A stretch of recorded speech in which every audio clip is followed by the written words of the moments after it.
What up, Facebook, YouTube, and IGTV? Thank you for pressing that play button and stopping by. And the purpose of this video is just to kind of get you prepared for home ownership, right? Remember, in the scriptures, the promise was never the promised sky. It was always the promised land, right? And land is a state that is real, right? So owning land and controlling land is even absolutely critical for today's time, just like it was in our biblical times, right? So listen, in order for you to purchase your house, you have to have your finances in order, right? You have to understand it. You have to be willing to do what's necessary to get them in order. Well, Randy, what are you talking about? Well, I'm talking about your credit score, number one, having your minimizing your living expenses, and also eliminating or minimizing your debt, right? So let's take a look at it. Today, there's two things that people want to accomplish financially, right? Number one, they want to sustain their current lifestyle. And what that simply means is that they simply want to have enough every month to come into their household to sustain their current living. Number two, the second objective that people want to attain is at some point in the future, they want to create a new lifestyle, right? Whether they're not working anymore, whether they're taking dream vacation, own a dream home, a dream car, etc. Whatever that future lifestyle look like, they want to make sure they have enough income coming in to pay for their future lifestyle. Well, there's four challenges we have to know and overcome. Number one, we got to understand taxes, right? Taxes takes about a third of individual paychecks, right? So if you are an employee and you do not have a small-based business, you do not have a home-based business, then you can rest assured, because say I'm taking about a third out of your check. So if you're making $50,000 a year gross, then you're only gonna bring home probably about $38,000, right? Net, right? So Uncle Sam taking a big chunk out of your paycheck.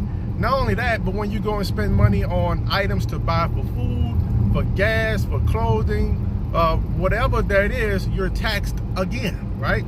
When you sell a product or service, you get taxed again. So tax is a huge thing for you to understand and master the game of how to minimize your taxes legally, right? Number two is credit, right? When you have a low credit score, that means you put yourself in a position willfully to increase your credit interest rates, right? So the higher interest rate, you pay more back in fees.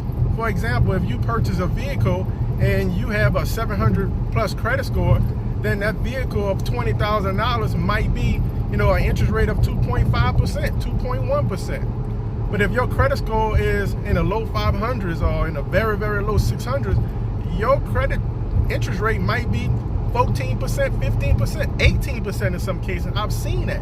Meaning the difference between a person with a 700 plus credit score with a $20,000 vehicle, your note might be $400, $450 a month. Versus if you have not so good of a credit score, then your note could be $850 a month. Almost a 400 plus difference. So you want to be able to get your credit scores down. You want to get those credit scores up, You want to be able to minimize your taxes legally, right? So that's two things that you have to know and overcome. Number three, you have to understand that debt, right? Debt is not good. There's such thing called a debt to income ratio.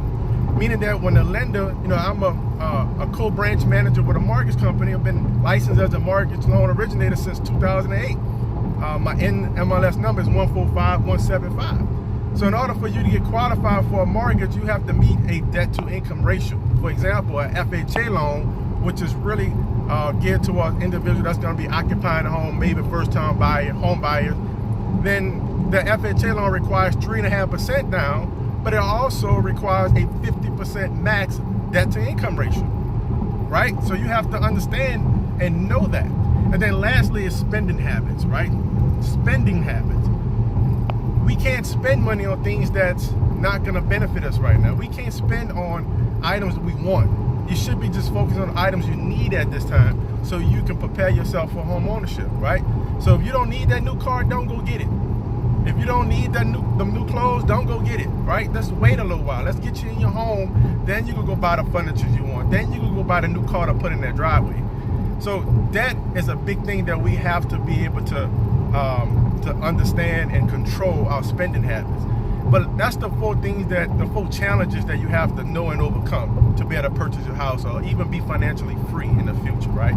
But I want to touch up on that debt thing again, right? That debt thing again. Did you know that taxes actually causes debt, right? Randy, what are you talking about? Well, remember our example. If you're earning $50,000 gross, right? And when you go and qualify for a mortgage or any mortgage bank, any mortgage company, if you come to me, if you come to one of my team members, the first thing we're going to ask you is, how much do you earn gross yearly, right? If you go to a bank to buy a vehicle, if you go get a loan approved, whatever you're trying to do, the question they're going to ask you is, how much do you earn gross? Meaning before any taxes come out. And you might say, oh, I earn $50,000. So you created this whole $50,000 lifestyle in and around a $50,000 gross income. But remember, when Uncle Sam take out 1/3 of your income due to taxes, you're not bringing home $50,000. You're only bringing home about $38,000, right? So what happens? You created this lifestyle around $50,000. You're only bringing home $38,000. So the difference, that gap between the two, oftentimes we end up using our credit cards to sustain our current lifestyle to make it work. And we go further and further into debt. And the next thing you know, that debt catches up with us. So you don't want that, right? You got to understand that taxes actually causes debt, right? So what is the sum of solutions? Well, it's 3 solutions. Number one, the first solution is you have to obtain financial literacy, number one, but also more important, you have to be able to be willfully, intentionally want to take care of your household finances, right? You have to bite the bullet. I know it's hard. I know it's difficult. I know you don't want to know, but you have to know exactly how much is you're spending every single month, how much you and your spouse is spending, how much you and your children and spouse is spending. You have to know that number. What are your energy bill, your gas bill, your water bill, your car note, your rent or mortgage payment? You have to know exactly what that number is.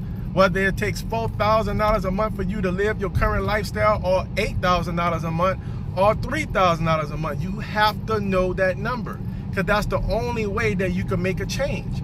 You have to start at point A, and point A is where you're currently at right now. Then we got to have a goal to set where you want to be in the future, point B. In order for us to get to point B, we have to know where we're starting at so we can make those adjustments appropriately. So now that we know we're going to start at a point A, we're going to move towards our goal of point B. Now we can start to follow the game plan. My mentor told me a long time ago, Randy, plan your work and work your plan. And that's what you want to do. Plan your financial plan, right? Create your financial plan and start to implement and work your financial plan. I want you guys to understand that, right? I want you to really, really get that. So now within that plan is you're increasing your credit score. So if you have negative items, that's inaccurate, that's in collection, that's late payment, you need to work on getting those things deleted off, right? If you could do it yourself, great. If you don't, then you need to get somebody that you can pay to get them things off, right? Number 2, you want to be able to start to minimize your living expenses, right? So that coffee that you go and buy every day from Starbucks or one of these coffee shops, you need to minimize that every day, right? You need to focus on, hey, I got a goal. I'm working my plan. I'm getting rid of that coffee every day, right? And whatever other spending habits that you may have, right, that you know that you really don't really need, right? It's just a want. Then I want you to cut that out. Cut that out so you can focus on your financial plan for a while till you get that house, right? Or till whatever goal you want to reach, right? Now, once you increase your credit score, right? You got those negative, inaccurate items deleted off. You add in positive trade lines to your account. Those positive trade lines could be a secure credit card. It could be you connecting on somebody else's credit line that have positive track record. Whatever it takes, right? If you need help in that area, that's why I'm here. My team is here to be able to help you with that. So number 1, increasing your credit scores. Number 2, minimizing your monthly expenses. Number 3, paying off your debt, right? Minimizing your debt if you can't pay it all off, right? You don't want to create no new debt, because oftentimes I see that people go buy a vehicle, you know, that may be $400 a month, but now that vehicle costs them their home right now, because they got to pay off their vehicle or sell it so they could take that money, that $400, and apply it to their home. That's what the debt to income ratio is there for, to be able to see if you can afford the home. So again, increase your credit score, minimize your actual living expenses, minimize your minimize your debt or pay off your debt, and then lastly, minimize your taxes, right? So that brings me to the second solution. That's the first solution. The second solution is minimizing your taxes legally, right? So you want to be able to write off your current lifestyle. So if you don't have a home-based business, if you don't have some type of business, you need to, because that way you can write off your lifestyle. When you go and buy clothes, you go buy food. If you're traveling, you're buying gas, maintenance on your vehicle. If you're talking about your business or you're making a stop to take care of something for your business, then you could write a portion off of all those items. You could write off a portion of your gas, your water, in your household, your utilities in your house. So if you have an office in your house, right? So imagine you're already spending money on food and clothing and household expenses for utilities already anyway. You're already buying gas. So why not take advantage of the tax credits and the tax breaks or the tax deduction that's created for you to help you as a business owner, right? So that's number two, minimize your taxes, right? You want to be able to minimize it by creating the business. Hopefully you can create some extra income so there's more cash flow. And then thirdly, the third solution, now you put yourself in a position to buy your home, right? You'll be able to go from paying $1,500 of rent from for a 3-bedroom home. Now you're probably paying $900, $950 a month for that same home, right? But you own it, it's an asset of yours, right? You're not paying rent to a rental apartment, right? You paying your own mortgage, right? So not only that, you want to focus on just buying your first property, that's great, but you also want to start to invest in real estate, acquiring assets, right? One, you're going to be able to help the community. You're going to be able to provide more taxes to the city that you're currently in, but also you'll be able to provide some affordable housing yourself, right? You control the rent rates when you own and control the asset. So listen, guys, my team is here to help. This is Randy with Louisiana Housing Authority. I'm a licensed mortgage loan originator. I'm a producer and co-branch manager. You know, we just got some exciting things going on, guys. My whole point of these videos that I'm sharing with you is to hope spark an idea, motivate you, encourage you, because we have a goal to help 100 individuals every single year to make a transition from renting to home ownership. We have the tools, we have the resources, we have the expert guidance to get you there, right? So listen, when you are ready to rock and roll, give me a text, right? Leave a comment on this video, share this video, inbox me if I'm on Facebook or Instagram, wherever you've seen this video on the platform. Connect with me and let me help you. My direct number is 504-270-1314. Take care, God bless, and have a phenomenal day on purpose. Take care.